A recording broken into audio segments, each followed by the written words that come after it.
Hello, everybody. Hello. I don't Everyone, like the two comments we've got. Well, the first comment I don't like. let's put them all in timeout. Yeah, that's a great idea. I saw the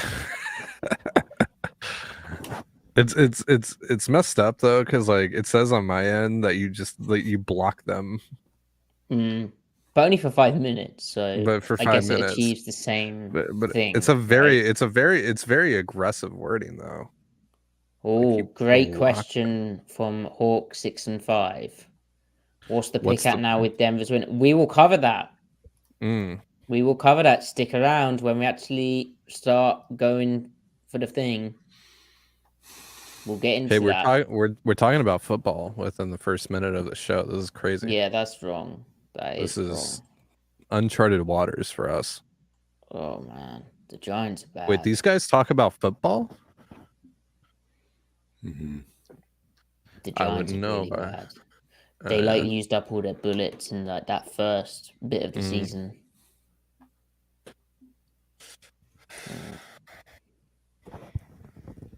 So, how is everyone?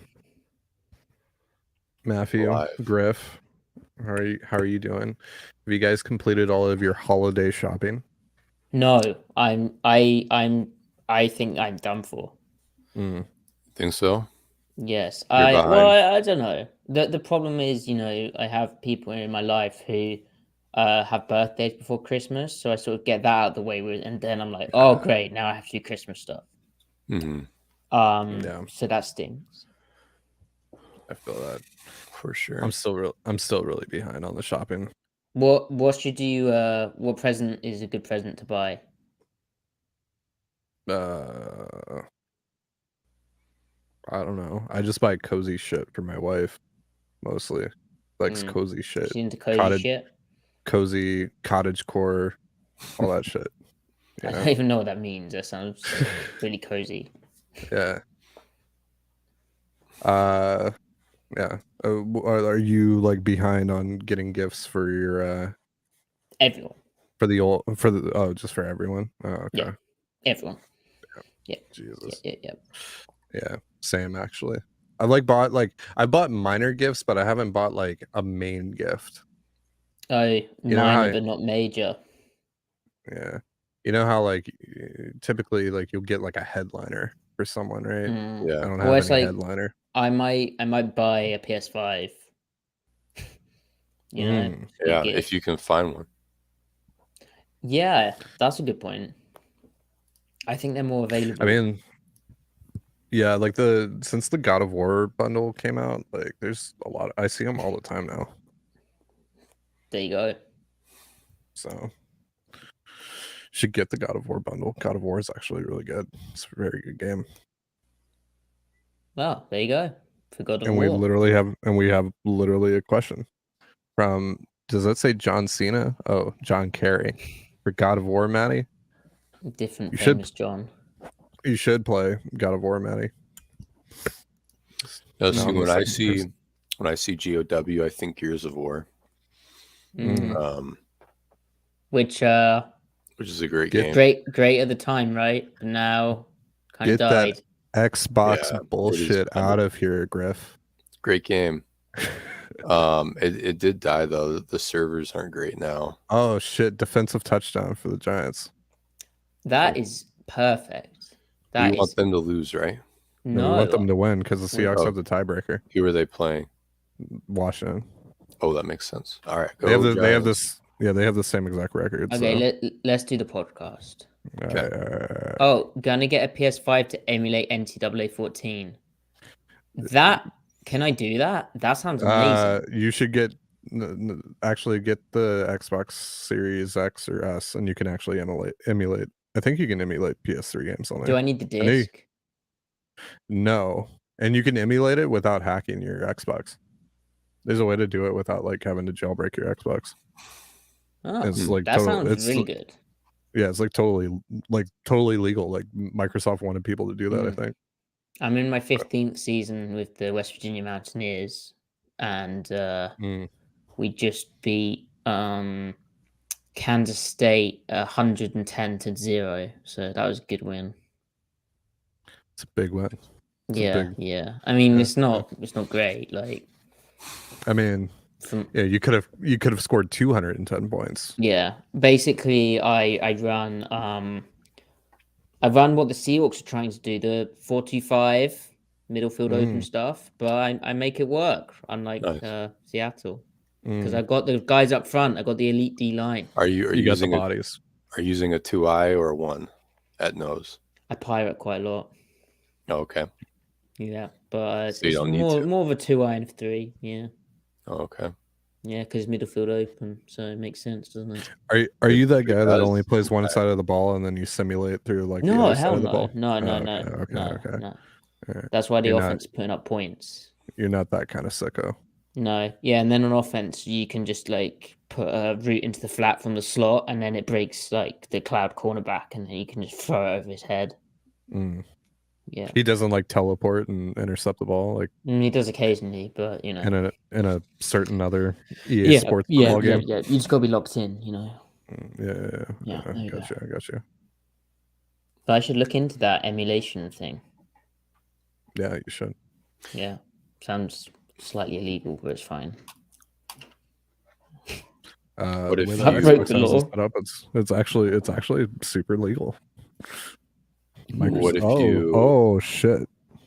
Oh, Look at this. Cameron Cronkite. Thank you very much. Thank you, Cameron. That's very generosity. kind. Thank you, Cameron. Very nice. Thank you, Cameron. Thanks And for being no up problem. at 2 a.m., Maddie.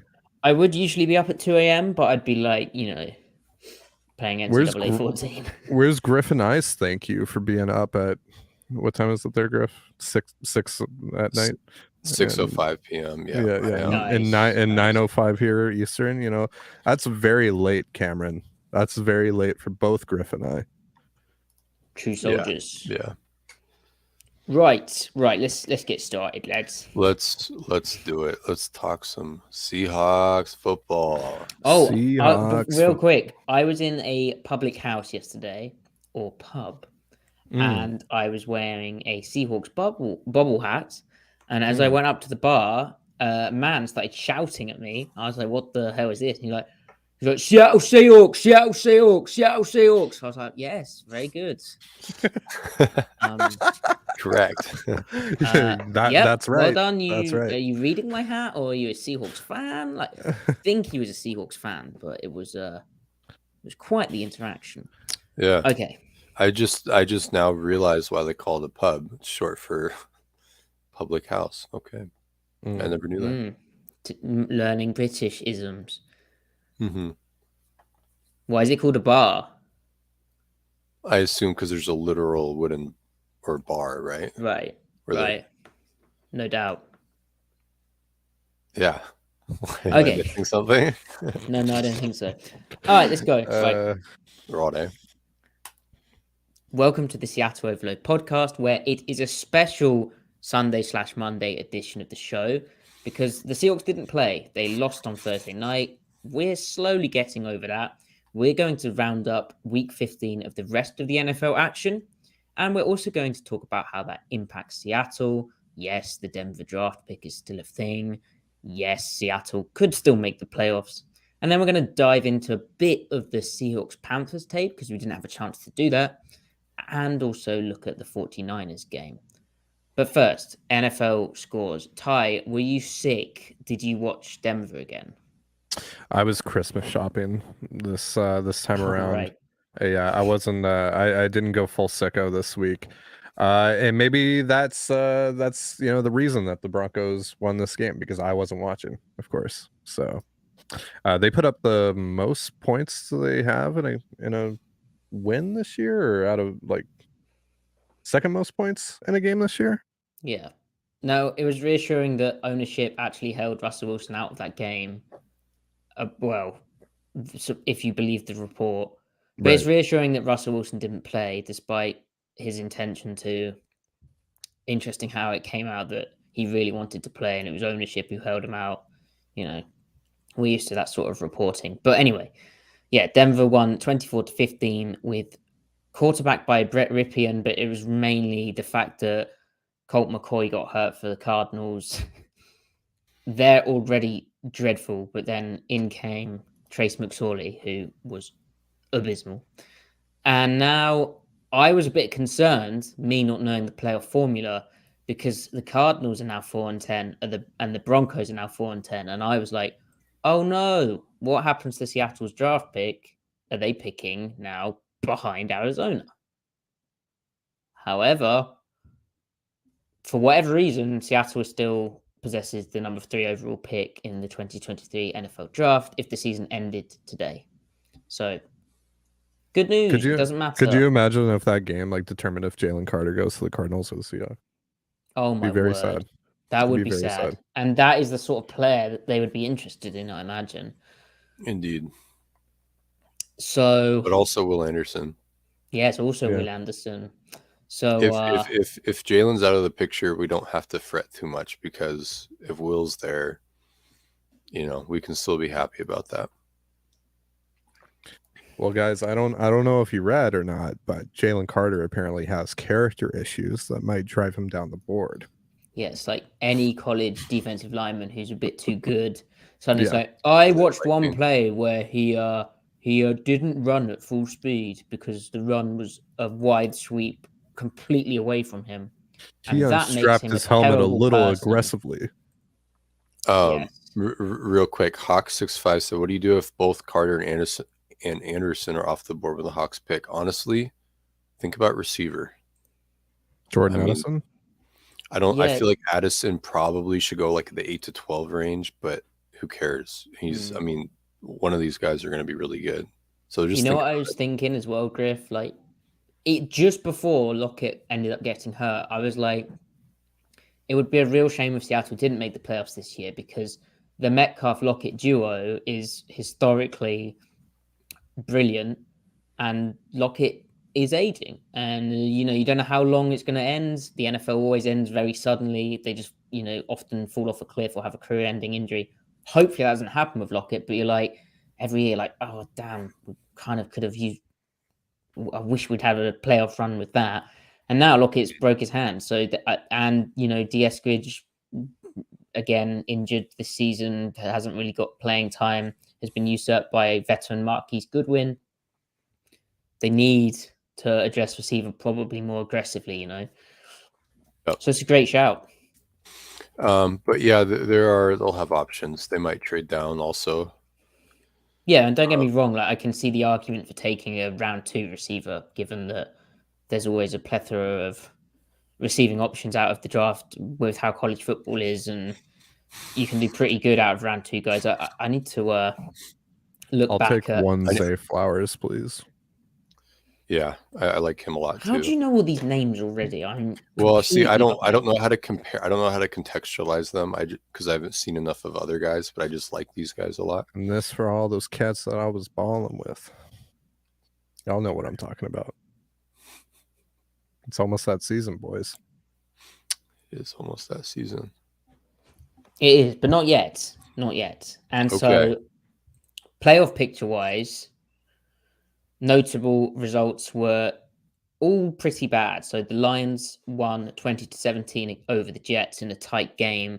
The Lions are now 7-7. Seattle obviously has the tiebreaker over Detroit, but Detroit look real. They're one of the very few teams in the NFC that has a positive points differential. Seattle does not, if you were wondering, but you probably shouldn't be. And then there was another NFC team who... Oh, the Panthers lost, so I guess that's good. They're 5-9, so get them out. But yeah, that Lions game was the big game. And currently we have the Giants beating the Commanders, which again, good. That would put the Giants at 8-5-1, and the Commanders at 7-6-1. Obviously, Seattle beat the Giants, so they have the tiebreaker, whereas they didn't beat the Commanders, so they don't have a chance on that. And if you quickly look at the Broncos' schedule, going back to that, the big game is Christmas Eve. Because I personally think the Cardinals won't win another game. They're abysmally bad. It looks like they're trying to lose, especially on offense. But so if they lose out, the Broncos, you just hope don't win. And then Seattle's all good for the 3rd overall pick. Denver plays Christmas Day at the Rams, the 4-9 Rams. So hopefully Baker Mayfield triumphs over whatever Denver's rolling out a quarterback. And then they're at the Chiefs, which they should not win, and then host the Chargers, who are pushing for the playoffs. So you'd really hope that the Chargers don't completely crap themselves. How are we feeling about that now that those teams are tied?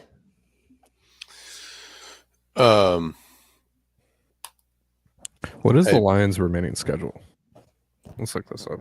Oh, that's a bit. You don't really want to look at that, to be honest. You want to look at that? It's a bit scary. Oh. I understand now. Yeah. Well, at Carolina versus Chicago at Green Bay. You sure you just don't want to talk about draft stuff tonight? Yeah, we can. We've got a lot of time to do that. It's fine because Seattle's going to beat Kansas City, and then they're going to go into. Now, to be fair, Kansas City almost lost to Houston today. They did. They looked a bit shaky. They only scored under 30-ish points. Like, bad.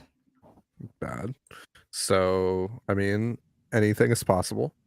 Now, Houston also almost beat Dallas last week, so maybe they're just on a little bit of a heater right now. But that's your daily dose of cope heading into game week. Yeah, Copey. Do you have any other takes about the NFL? That Raiders game was something we didn't talk about. We talked about that off air, but the ending to that game was I have no idea what the hell Jacoby Myers is thinking in that situation, especially with that game tied at 24-all.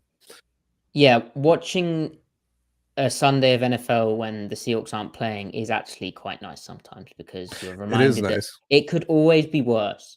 Dude, the football yesterday was great. I don't know if you guys watched any of the games yesterday. I wasn't able to, but that Bills-Dolphins game was really entertaining. Obviously, there was the big comeback for the Vikings against the Colts.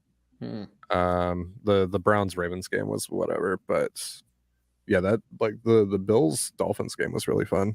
There was snow, aesthetically, it was pretty cool. Oh yeah, I saw some great pictures. Yeah. Brilliant pictures. There was one part though where they were straight up throwing snowballs at the Dolphins players during mid play, down at the goal line.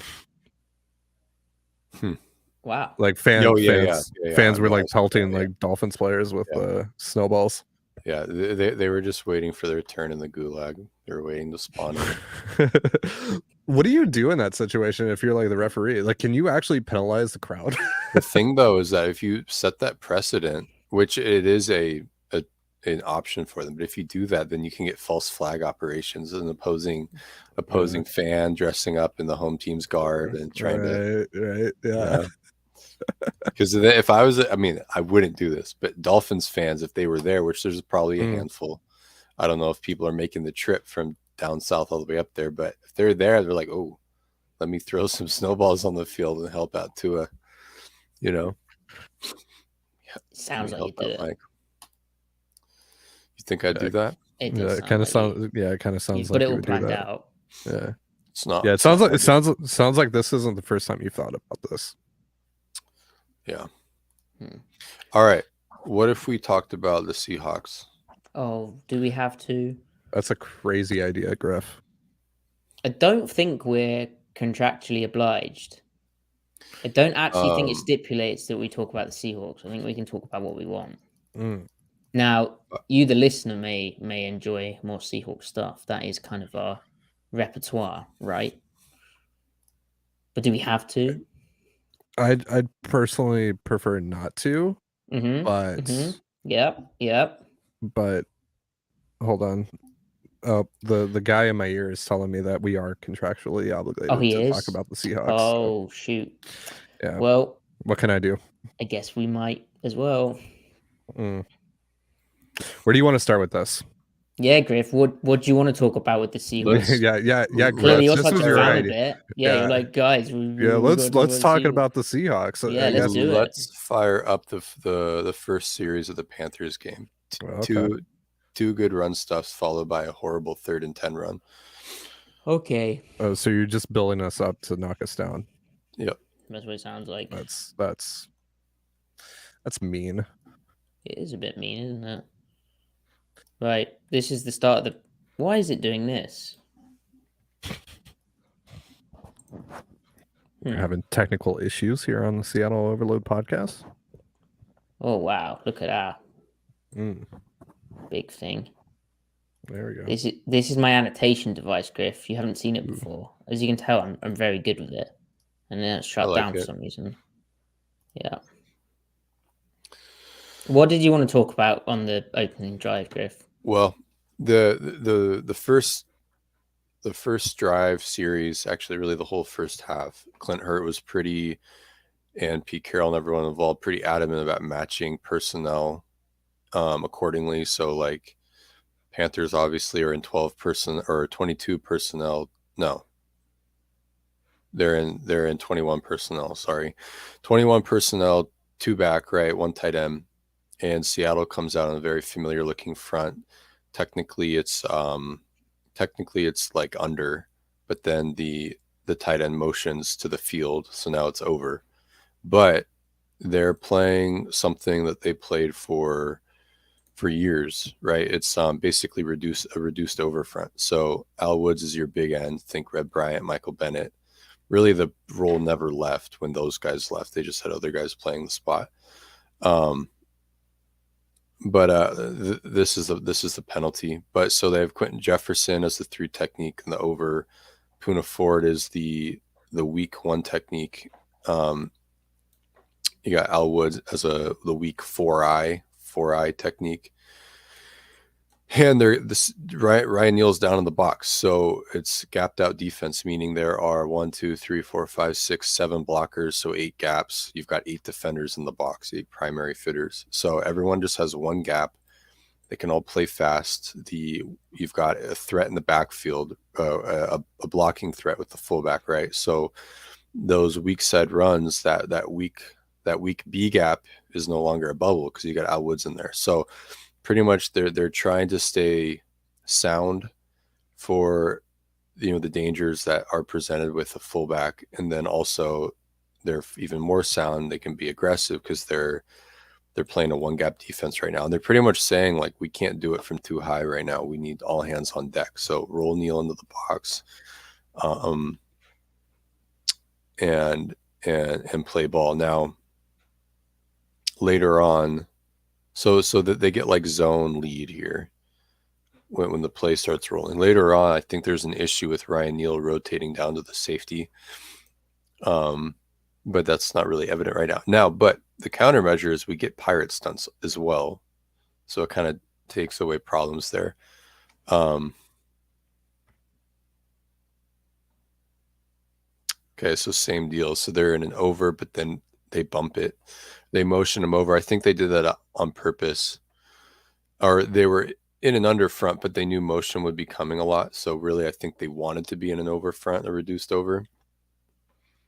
Yeah. And we should say as well that this is something that Seattle did back in the day. So yeah, this is literally like watching 2013 base Seattle defense where they'd come out in under, and then if the tight end went across the formation, like what they'd call Y trade, rather than bump the front across, they'd just play under into over or over into under.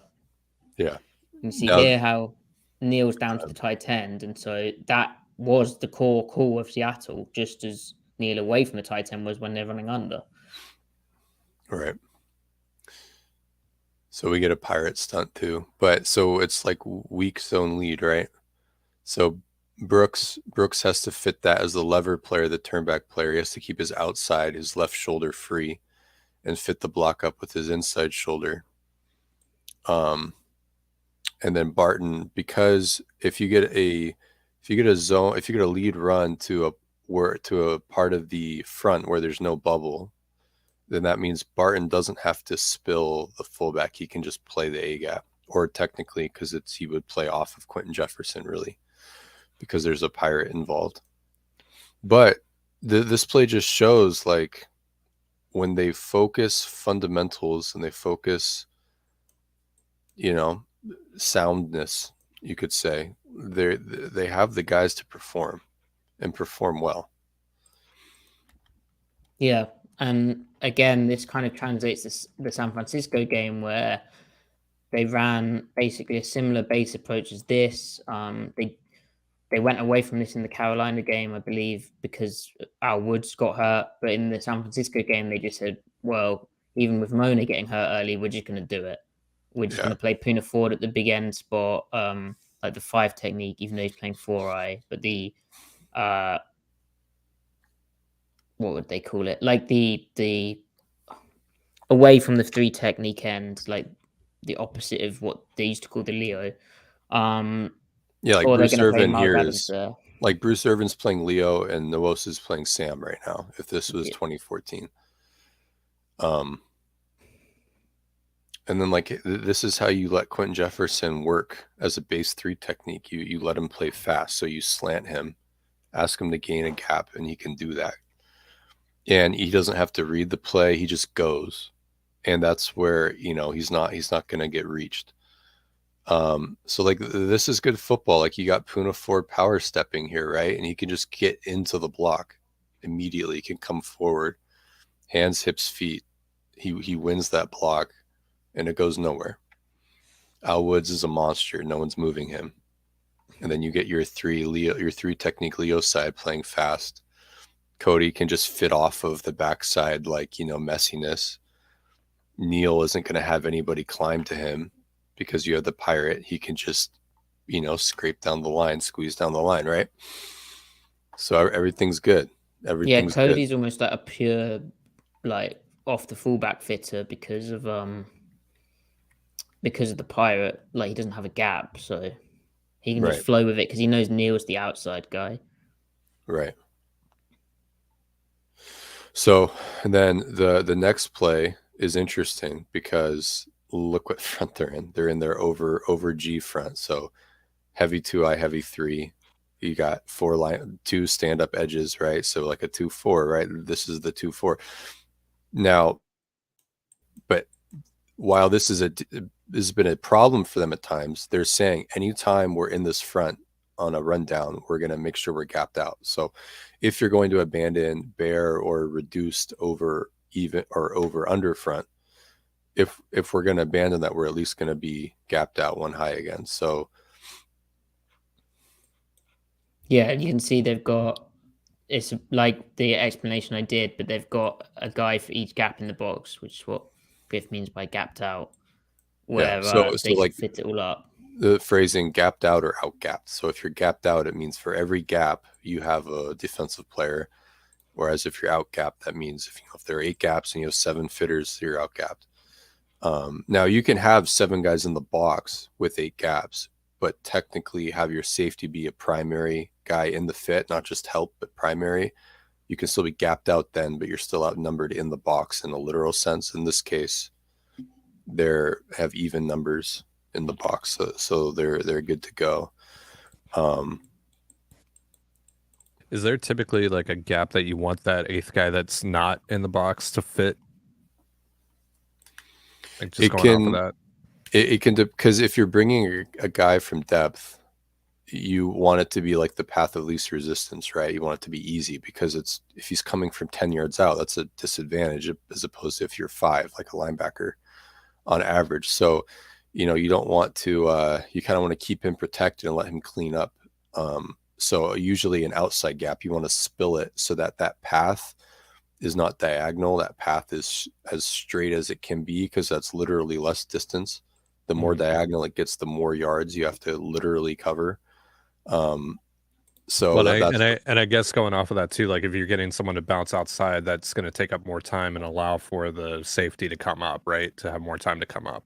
Absolutely. Make up that ground. Yeah. And that's the whole theory behind playing tight when you're in 2 high, because instead of having 3 techniques, you have 4 eyes, you get more blocker control, on the tackle, but it's like they weren't playing that well early on. So they're better defending the run from too high when they're playing with 3 techniques in an odd front as opposed to 4 eyes. So that's why they play bear over tight. It's like a very minor adjustment, right? But it's all, again, the devil's in the details. So this play here, Also, it depends on what the coverage is. Right. True. So, Absolutely. like, if you you know, like often the coverage will dictate what the fit is. So, like, if he's playing from too high, but he's coming, like, it's easy to play certain things depending on the coverage, basically. Gotcha. Yeah.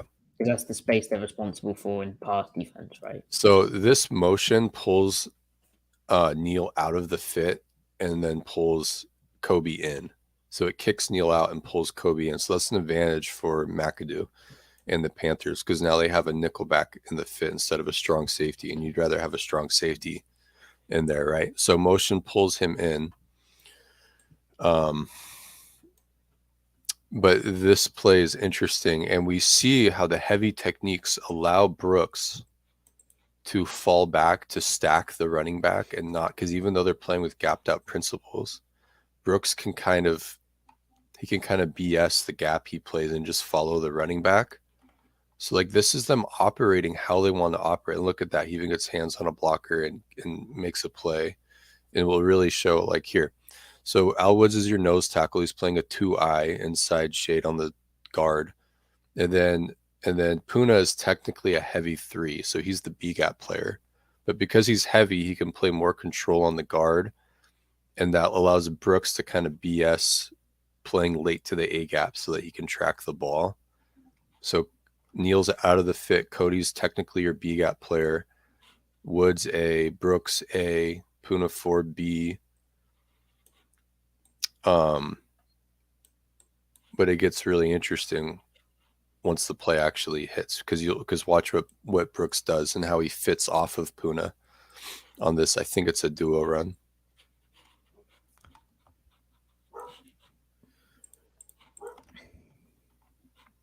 See, like Puna is pretty much playing a 2-gapping technique, right? I mean, he's playing like hands in the armpits. And Brooks is that A-gap player to the left of Puna. But watch, he doesn't really play the A. He plays the ball. And you can play off of Irvin, who they slant that protects Kobe, but it also protects Brooks. So they're getting action at the ball.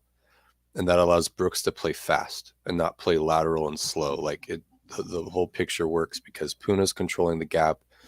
They're activating Irvin. They're getting action at the ball. And then Brooks can kind of just, vibe a little bit.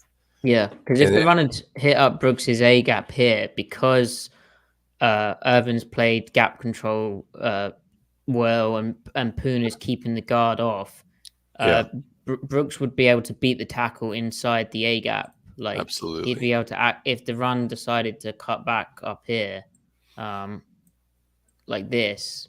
Then Brooks is going to beat this tackle here, and Puna's got this guard all jammed up. So Brooks can stay kind of like Griff was saying. He can kind of play the running back into his gap. Because of the heavy 3.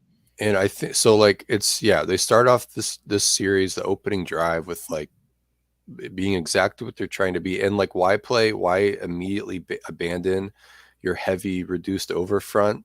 Like in the second play of the game again. Well, they're in 1 back, so they're pretty much saying, I think they're in 11 personnel. We're gonna play this over front so we can still play aggressive elsewhere if it's a pass.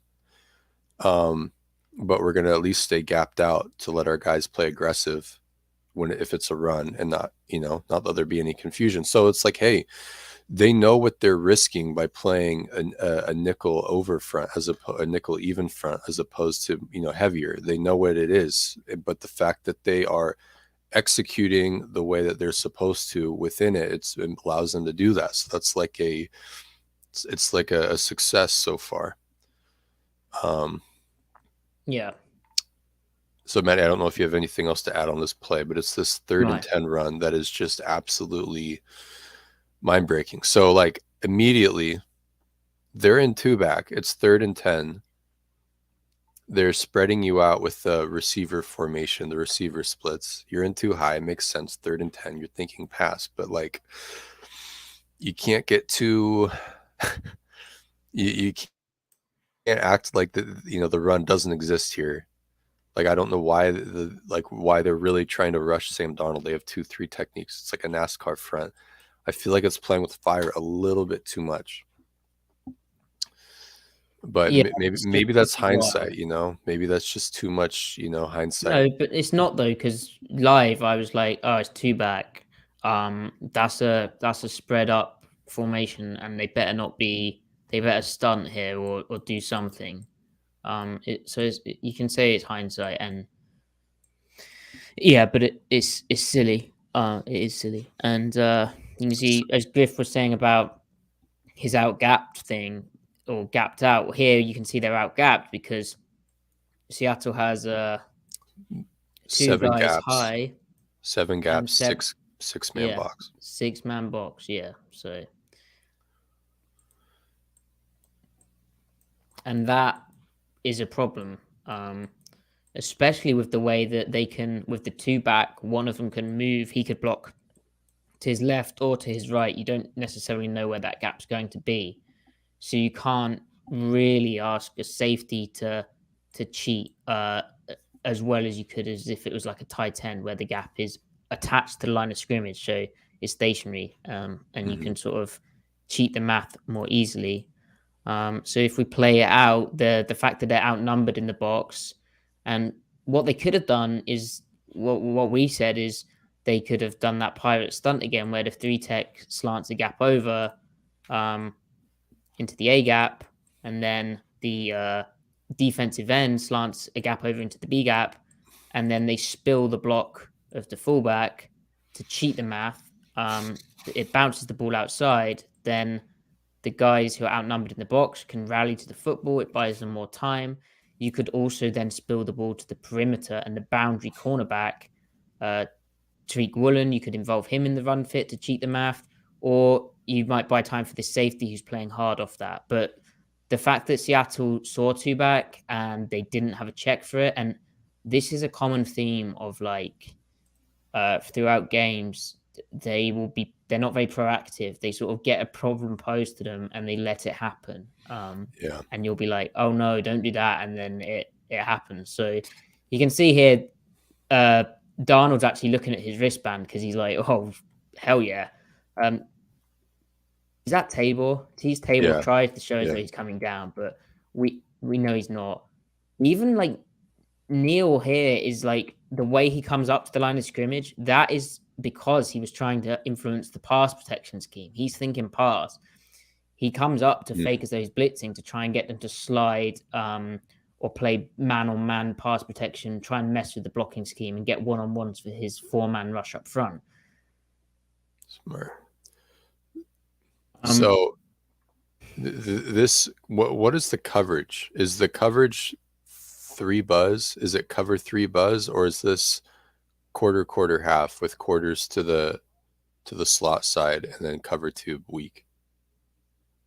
Because I think this is 6. Yeah, cover 6. Yeah, quarter. So then that means this is where the mistake happens for Neal, because that means Neal is a lever player, because he's the widest guy in the fit at the second level, and that means Diggs is the backside lever player, and Brooks is the spill. So watch how Neal takes the block on like he's trying to spill it with like taking it on thick, and like he just narrows his track. If he just gets wide, even if he gets blocked to hell on this, if he just gets wide and gets horizontal leverage, make the ball fan out more if it still spills, if it rolls off the table, so to speak, or maybe even cut it back, it's going to be a 6-yard gain and you're off the field. What's also unusual is the way that the first guy to the party, defensive end Darrell Taylor, he doesn't on what is basically a it's counter. He doesn't spill the puller, he boxes it. And usually Seattle, like Bruce Irvin, for instance, he is taking it on with his inside shoulder to blow up the block and try and cheat the math again. But Taylor boxes it, which creates a bit more of an issue. And then the way Neal plays it would work if his spilling, if Tariq Woolen was actually playing like cloud force or just cloud. But Seattle with Woolen has been using him almost okay, he's technically a cover 2 corner, but he's basically playing man to man on the outside receiver here. You see his man turns, It's his like eyes aren't looking at the a ball. cloud carry or whatever Yeah, you call it. yeah, which is kind of odd, but it denies the whole shot. But then, like, if he's doing that, then why not allow this safety to then be more aggressive up in Yeah. here, like when he sees run. Good point. So maybe, I mean, because Tease, he would not be a primary fitter. He would just be like alley help, which is still important. Because like a lot of two high teams still fit the run with their secondary fitters, like the guys that aren't the main contributors. They still make a difference in the big picture. But like, yeah, with the end zone angle, watch Neil. It's like he narrows up and then he realizes immediately that he got too narrow, and he should have just, I mean, maybe he thinks he's a spill fitter. Maybe he thinks Tease is in the fit. Well, yeah, And this is how I like, think it would be. it could be an assignment error, not an execution thing. Because if he is the spill, then that's fine, execution. So but then that might mean he's wrong in his assignment. So it's one or the other, I feel. Yeah, I feel like Bo Pelini, like the guy who plays too high to, or did play too high to all these kinds of looks. He would say, yeah, Kobe Bryant's out of the fit because he has a slot. I think he'd say that Neil was the spill player, and then he'd play Cloud Force, and he'd probably bullshit the backside quarter safety into being, or the backside half safety into But being a lever. But the problem is, like, he's a half safety, so yeah, again, you it's can't it's be. the your when you're you're when almost you're double when you're rotated. right, when you're trying to bullshit, extra fitters from cover 2, it's the corner or the overhang, right? So I feel like there's, unless they have some wacky way of, like, maybe they're just acting like the run doesn't exist with this call. Otherwise, Neil's he's the edge of your second level. The ball, he has to turn the ball back in, I feel. The only other thing that makes sense is that they fit the run with spill and overlap mechanics, where Brooks would technically be the overlap player, but that doesn't make sense here. It is them just not thinking the run exists, but it's ridiculous with the 2-back presentation. But anyway. And this is also McAdoo influencing things with 11 personnel, because 11 personnel, they're thinking 1 back, because 80 is a tight end, not a fullback, except right now he's a fullback or H-back, whatever. Yeah. So really unfortunate. And then like, again, there's a lot of, in this Panthers game, and we'll move on to the 49ers game, and there's Panthers game, when they're sound and they know what they kind of know what they're getting on early downs, they defend the run really well the first half. And it's not until Woods goes out in the second half that they fall apart. And also they fall apart like schematically. It's like they kind of abandoned being sound. They play their over G front against 2-back. It's like, why? Like, why are they deciding to do that? They're putting Brooks, like, they're pretty much abandoning Brooks and Barton, like putting them on islands with lever keys and stuff when they're out gapped in the box. It's just the way they decided to match personnel. I don't know how they game planned it. Maybe McAdoo did something like a tendency breaker again, and then maybe that's why they seem so on their heels. But especially when you lose Woods, just load the box, play cover 3 all game. Who cares if they get one of their play actions to pop? Because you're not playing with buzz rotation, you're playing with sky rotation. If one of them pops, so be it. If you have to, go play cover 3 buzz, help you leverage crossing routes if that's the problem. But just defend the run the whole game, because that's what they're doing. They're not hiding who they are. So the second half was really perplexing to me. I thought the players came to play the whole game until they didn't. But I do think that scheme was the domino that unraveled everything in the second half. So what is interesting is that they kind of built on that first half with Woods in there, as I've said, but to sort of repeat a point, because it's very important. is that Seattle does appear, and there's no new idea in football. Like everything has sort of been done before, and each system will feature very similar ideas because they're good ideas. That being said, from the start of the season where we didn't really see this, Seattle now appears to be running defensive calls that were the basis of like their old defense with Pete Carroll's system. So they're kind of in this weird world where they're kind of bastardizing two systems to try and get things that work for their players. And it's all well and good saying, "Oh, well, the players can't do what we want," but then like, in terms of the Fangio stuff, but like, you know, at what point is it you just need like an elite D lineman to make it work? Like, because like that blue chipper, like it's kind of, it seems weird to me that they haven't been able to really get the concepts coached up for any of the front, like the you know, the concepts they wanted to run. So this is Right. the under zone X Frisco thing that against the 49ers, this they spent like the most time against the most time against the 49ers in this under zone X Frisco defense, which was the basis of their defense back in 2012, 13, 14. So weak rotated cover 3 with an under front. And okay, you can say they've adapted their bear front into this, but for me, it's kind of, yeah, it's just. I mean, really, so under zone, so Frisco and Stone, like Rock Frisco, Stone Boston, etc., and even just regular Frisco, like this. Really, what you're saying is like Bear is really just an extension of this, where you say, okay, we need like even more Frisco, we need even more Boston. So you do that by just kicking that weak end in or that strong end in, depending on the precise front. And but like the principles, the philosophy is the same. We're trying to plug the interior bubbles. We don't want two back to kill us. We don't want the changing gap to kill us. And we're going to stay sound, and we're going to play technique and just choke you out. And we're going to be gapped out. Right. Yeah. Exactly. So, yeah.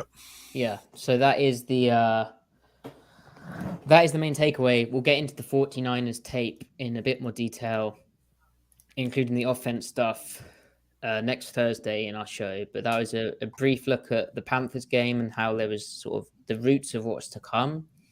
And to me, like, Carroll's very bullish on the defense because I think they did play well against San Francisco, barring like one or two plays, like a few busts from being a rookie, that kind of stuff. But to me, I think he's bullish because my take on this, the situation from the outside, is that he may have had a bit more influence again and said, look, we need to stop the run.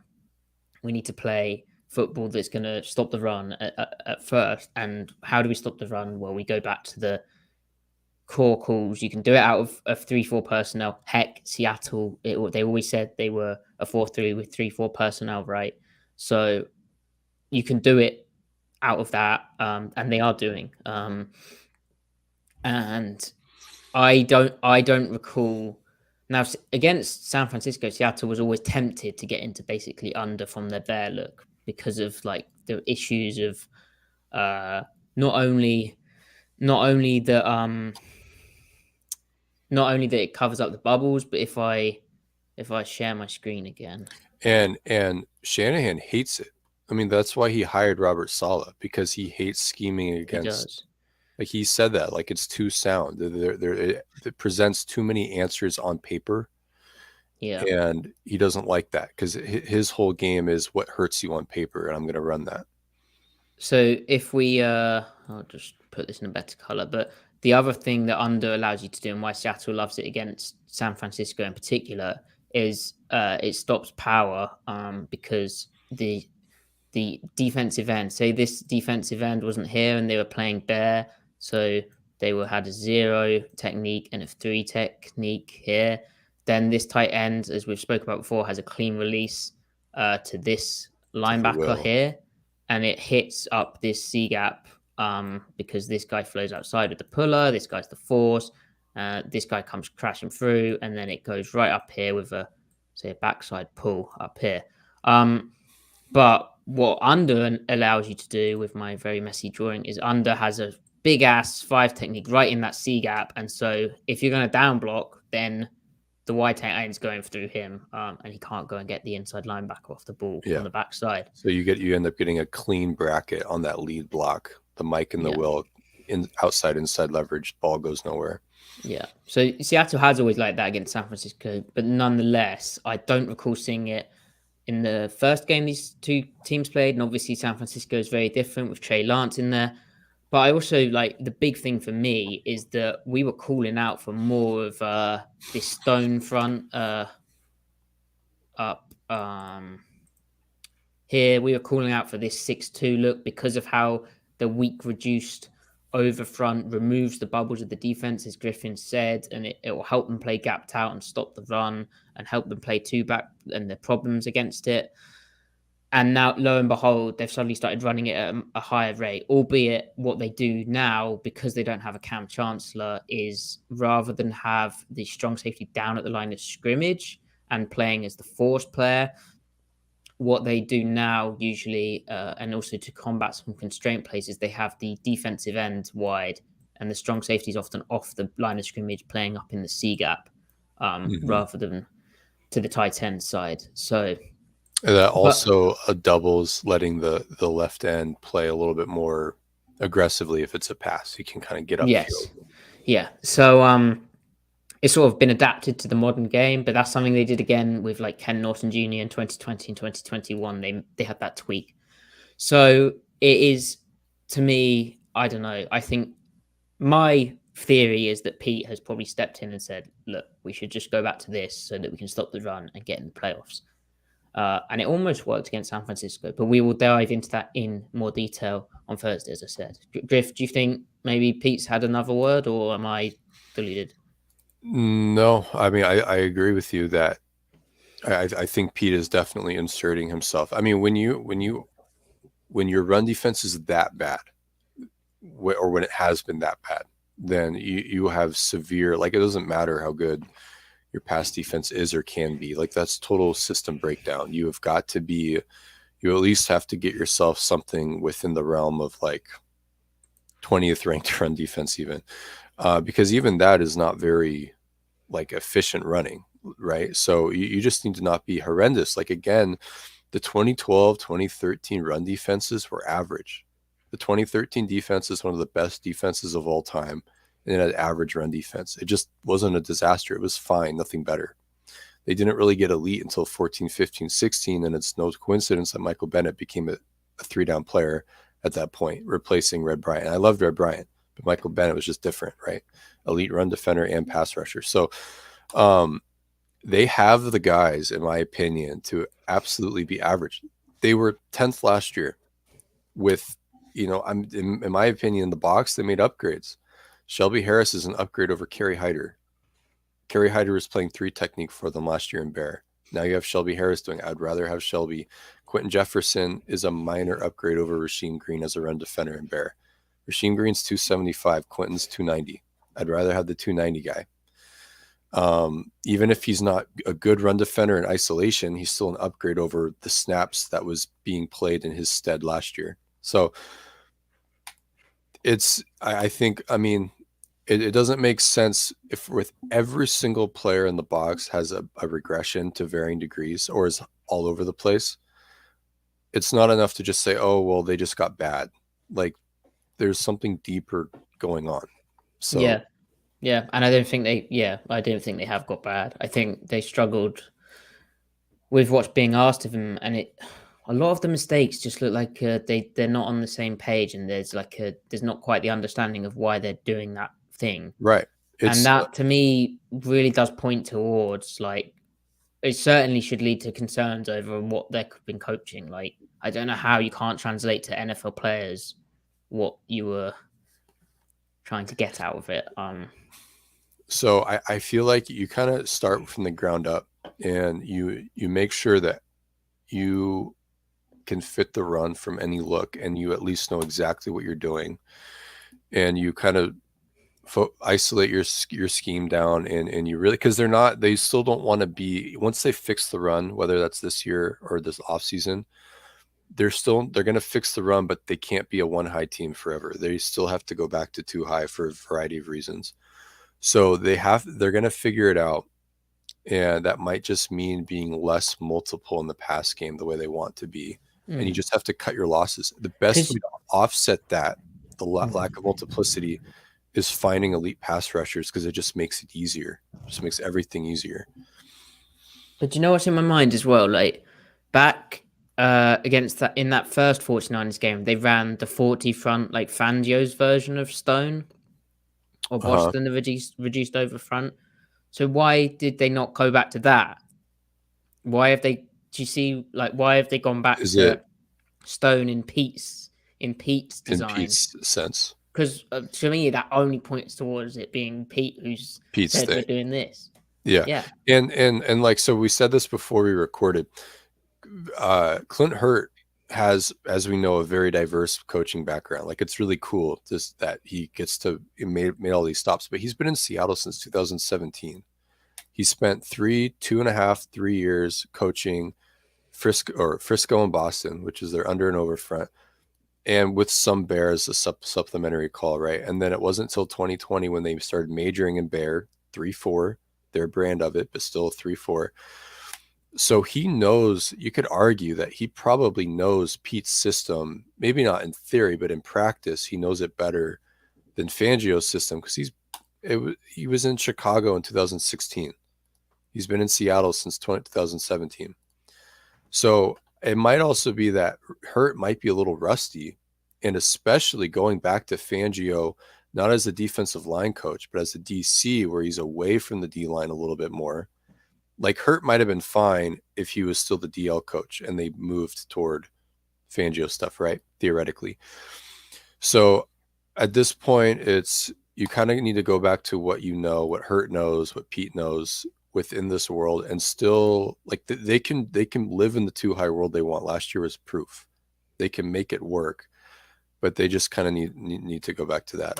It's kind of wild to me as well. Like, I don't know, like, I'd be so interested into how this is all being coached, and they're trying to make it cohesive, and it doesn't, like, to me, it was very hard to avoid this being like, you know, a lot of stuff to learn for players, and especially young players or rookies or but also, like, how do you make that cohesive as a plan and not just be like, well, we're doing this now, we're doing this, and we're calling this now, and we're calling this. And I guess there's a way to sort of BS your way into these things, but that it seems like different rules that have been learned, stuff that's been learned and they're not going to use, so they've sort of wasted time teaching it this year. Like, it seems like a bit of a mess. But that's what happens with a bad defense. Agreed. And is it as simple, like you're saying, like a breakdown in the chain of logistics, like how you I don't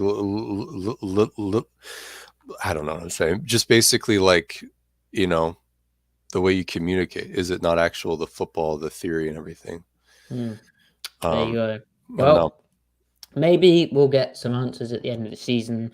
Maybe we won't. Ty, how was that? Is there anything we need to explain better? No, that was good. I asked all the questions that I had during the tape part, but everything else, I think that's good. And we'll build on that on Thursday with the 49ers tape review. There we go. 49ers tape review. There we go. And Wednesday, Ty and I will be back with our newsy sort of podcast, looking ahead a bit towards that Saturday game where we'll have our live reaction show on Christmas Eve. It'll probably be Christmas by the time I hop on. And as I said, we may have had some Christmassy beverages, so that'll be fun. Hopefully Seattle wins. Okay. That would be lovely. That would be a great Christmas gift. Chiefs did lose to the Texans, right? No, they won. They won in overtime. But they nearly did. That's what we were saying at the start, Griff. It's under 30 points. There's room for cope. Yeah. Yes, indeed. Play cover 2. Yeah. Griff, anyway. Any jokes before we hop No. Before we end on jokes, Ty. Please like the show, comment, Thanks everyone for joining live. If you're listening, pass it on to a friend. 5-star review, please, and download the show if you haven't already. Subscribe and all that good stuff. We really do appreciate you. And yeah, that's my bit done. Let's see how prepared Jeff is. I got something topical for you guys. What did one snowman say to the other? I didn't. I don't. Can snow people talk? Yeah, I didn't know that. Do you smell carrots? That's pretty good. It's a good one. It's a good one. I like that. Any more, Griff, or is that it? No, just one for today. All right, just one for today.